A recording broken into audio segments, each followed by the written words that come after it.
Pada zaman dahulu kala, hiduplah seorang putri yang cantik bernama Dayang Sumbi.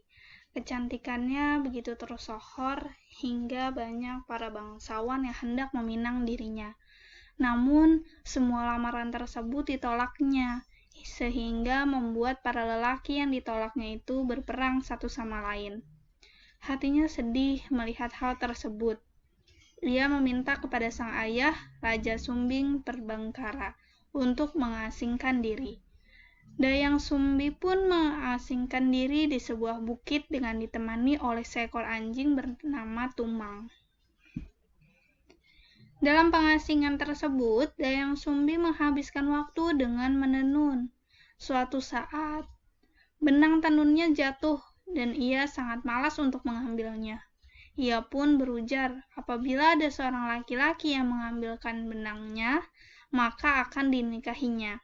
Sedangkan jika perempuan, akan dijadikannya saudara. Betapa terkejutnya Dayang Sumbi ketika yang mengambilkan gulungan tersebut adalah si Tumang. Namun, ia tetap menepati janjinya. Tak disangka, Tumang adalah penjelmaan seorang dewa yang akan berubah wujud menjadi pria tampan saat bulan purnama saja. Setelah menikah, setahun kemudian lahirlah seorang anak yang diberi nama Sangkuriang. Anak tersebut tumbuh menjadi seorang yang cerdas dan pandai memanah.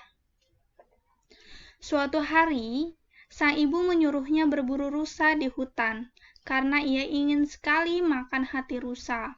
Sangkuriang sudah berburu seharian, tapi tak satu pun hewan buruan bisa ia dapatkan. Karena suatu hal, ia begitu kesal kepada Tumang. Dipanahnya anjing itu dan diambil hatinya untuk diberikan kepada sang ibu. Dayang Sumbi sangat marah saat mengetahui bahwa anaknya telah membunuh ayahnya sendiri. Ia memukul Sangkuriang dengan centong hingga membekas dan mengusirnya. Hingga beberapa tahun kemudian, Dayang Sumbi bertemu dengan seorang pemuda yang bernama Jaka. Pemuda tersebut terpesona akan kecantikannya dan ingin memperistrinya. Dayang Sumbi akhirnya menyadari bahwa Jaka adalah anaknya yang ia usir dulu, setelah mengetahui bekas luka di kepalanya. Saat diberitahu, Sangkuriang tidak percaya begitu saja. Mana mungkin, ibunya masih muda. Ternyata Dayang Sumbi masih muda karena pernah memakan hati Tumang. Karena tetap keras kepala, akhirnya perempuan itu mengajukan syarat untuk dibuatkan perahu beserta danau dan harus selesai sebelum matahari terbit. Saat tengah malam, ia melihat pekerjaan Sangkuriang dan ia kaget karena ternyata Sangkuriang sangat sakti dan hampir menyelesaikannya. Wanita cantik tersebut gelisah, lalu meminta bantuan kepada warga untuk menumbuk padi. Ayam pun berkokok dan membuat makhluk halus yang membantu Sangkuriang pergi, karena mengira hari sudah fajar. Sangkuriang tahu akal Dayang Sumbi itu. Ia sangat marah hingga menjebol bendungan dan menendang perahu yang telah ia buat. Perahu itulah yang kemudian dikenal sebagai Gunung Tangkuban Perahu. Assalamualaikum warahmatullahi wabarakatuh. Selamat datang kembali di video pembelajaran bahasa Indonesia. Anak-anak kelas 7, bagaimana kabar kalian? Semoga selalu sehat dan tetap semangat dalam belajar walaupun pembelajaran kita melalui daring seperti ini. Tadi anak-anak sudah mendengarkan cerita dari judul Sangkuriang. Nah, itu merupakan salah satu jenis teks yang akan kita pelajari hari ini. Teks narasi. Berimajinasi dengan teks narasi. Apa sih itu cerita imajinasi? Kita masuk ke dalam pengertian cerita imajinasi. Cerita imajinasi atau teks narasi adalah gambaran peristiwa sesuai urutan waktu berdasarkan daya pikir dan daya khayal yang dituangkan dalam bentuk cerita. Nah, Jadi cerita imajinasi. Imajinasi itu merupakan sebuah hayalan. Jadi, sifatnya cerita imajinasi atau teks narasi itu bersifat fiktif. Jadi, hanya hayalan semata. Jadi, tidak terdapat di dunia nyata. Nah, jadi apapun cerita yang ada yang terdapat di dalam teks narasi itu merupakan cerita-cerita hayalan, peristiwa hayalan, seperti itu. Ibu ulangi, jadi pengertian cerita imajinasi atau teks narasi, gambaran peristiwa sesuai urutan waktu berdasarkan daya pikir dan daya hayal yang dituangkan dalam bentuk cerita. Nah, tentunya kalian sudah banyak sekali menemukan contoh-contoh teks narasi seperti apa? Dongeng, lalu legenda, hikayat, dan sebagainya. Nah, itu merupakan contoh dari teks narasi.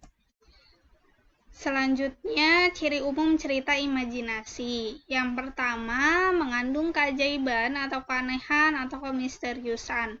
Ya, karena di dalam cerita imajinasi itu penuh dengan hayalan. Jadi, pastinya sang penulis pun menuliskan tentang keajaiban-keajaiban atau keanehan-keanehan di dalam cerita. Contoh, cerita Cinderella bisa menjadi wanita cantik dalam sekejap, dalam semalam. Nah, itu suatu keanehan, kemisteriusan atau keajaiban yang terjadi di cerita Cinderella. Setelah itu memiliki ide cerita. Jelas, karena dalam menulis cerita imajinasi harus memiliki ide-ide atau pikiran-pikiran hayalan. Terus selanjutnya menggunakan latar lintas ruang dan waktu. Jadi dalam cerita imajinasi, latar lintas ruang dan waktu itu bisa terjadi baik itu pada masa lampau, masa kini, atau masa yang akan datang. Jadi memang si penulis itu berpikir secara bebas untuk menulis cerita. Maka dari itu disebut dengan cerita imajinasi atau cerita hayalan. Selanjutnya, cerita yang unik dan memiliki kesaktian. Tadi kurang lebih sama dengan poin yang pertama. Jadi, ceritanya unik, berbeda dengan cerita-cerita yang lainnya. Terus bersifat fiksi, fiktif, tidak sesuai dengan kenyataan. Terus bahasa yang komunikatif dan interaktif. Jadi kenapa nih harus menggunakan bahasa yang komunikatif dan interaktif? Karena dalam cerita imajinasi itu perlu untuk para pembaca bisa merasakan, bisa seakan-akan berada di dalam cerita tersebut. Jadi seakan-akan memang benar-benar mengikuti cerita tersebut. Nah, itu perlunya bahasa yang komunikatif dan interaktif di dalam cerita imajinasi. Selanjutnya, jenis cerita imajinasi itu terdapat berdasarkan latar cerita, latar. Nah, ini ada nanti di pertemuan selanjutnya, Ibu bahas lebih dalam tentang latar. Latar cerita. Latar lintas waktu masa lampau yang pertama. Jenis cerita imajinasi berdasarkan latar cerita. Jadi isi dari cerita imajinasi dalam latar lintas waktu masa lampau itu karakternya, lalu temanya, judulnya itu menyerap, mengikuti masa-masa lampau. Jadi dari namanya, nah itu menggunakan nama-nama yang lama, itu masa lalu. Selanjutnya latar waktu sejaman. Nah, jadi mulai dari karakter, tempatnya, nah itu mengikuti masa yang sedang berjalan. Lalu selanjutnya latar lintas waktu futuristik atau masa yang akan datang. Nah, ini sama, jadi karakter lalu tempatnya dan sebagainya. Di dalam cerita imajinasi itu menceritakan tentang masa-masa yang akan datang nanti seperti apa, seperti itu. Nah, selanjutnya berdasarkan kesesuaian dalam kehidupan nyata. Yang pertama, cerita imajinasi total, dan yang kedua, cerita imajinasi irisan. Cerita imajinasi total itu dimaksudkan di dalam cerita imajinasi itu keseluruhannya merupakan hayalan si penulis. Jadi pure, asli, keseluruhan dari awal cerita sampai akhir cerita itu merupakan hayalan semata. Sedangkan cerita imajinasi irisan itu terdapat hal-hal yang memang ada di kehidupan nyata. Jadi campuran antara cerita di kehidupan nyata dengan cerita hayalan. Nah, itu yang dimaksud dengan cerita imajinasi irisan. Paham ya perbedaannya ya?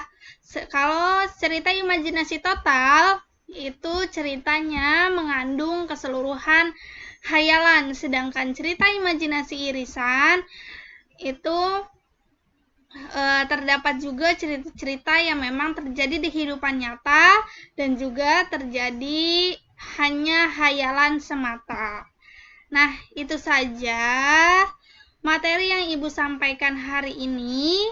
Semoga bermanfaat untuk kalian. Tetap dijaga kesehatannya dan tetap dipertahankan semangat untuk belajarnya. Terima kasih. Ibu akhiri. Assalamualaikum warahmatullahi wabarakatuh.